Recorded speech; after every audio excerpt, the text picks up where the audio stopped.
Yo, what's up guys? Andy here, back with another video. Today we're talking about Bitcoin.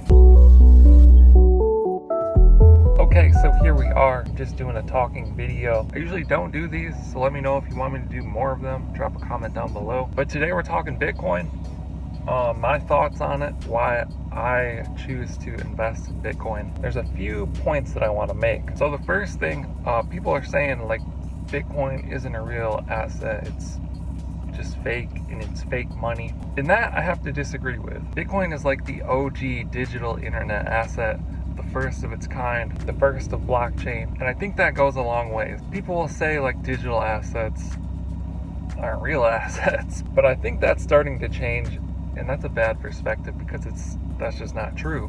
Whether you own a Fortnite account with some skins on it, you could sell that on eBay, or you have a Chick-fil-A account that you get free points on, or anything like that, it's all digital assets, digital money, and it does hold value. And I think digital assets are a very new thing, and I think they could become potentially huge in the near future. And Bitcoin being the original one, that's something people are going to want their hands on.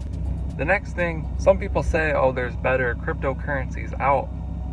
That's true, but Bitcoin is the original one. You have to remember there's better everything out. There's better cars out, but there's still classic cars, and those are extremely valuable. You know, the cars today are much more efficient, faster, better at everything, but people still collect old cars. Same with like artworks.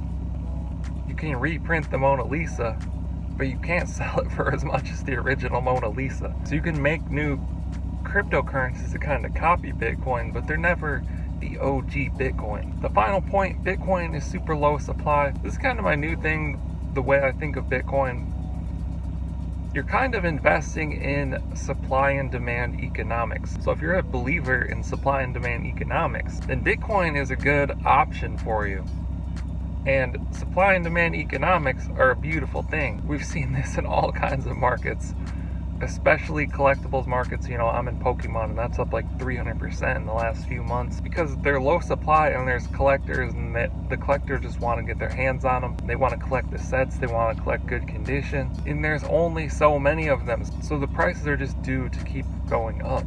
And with the Bitcoin having how Bitcoin mining works, that's kind of built in, and it's super low supply. There's only 21 million Bitcoins. There's a lot more than 21 million people, so not everyone can own a Bitcoin, and I'll never own a ton of Bitcoin.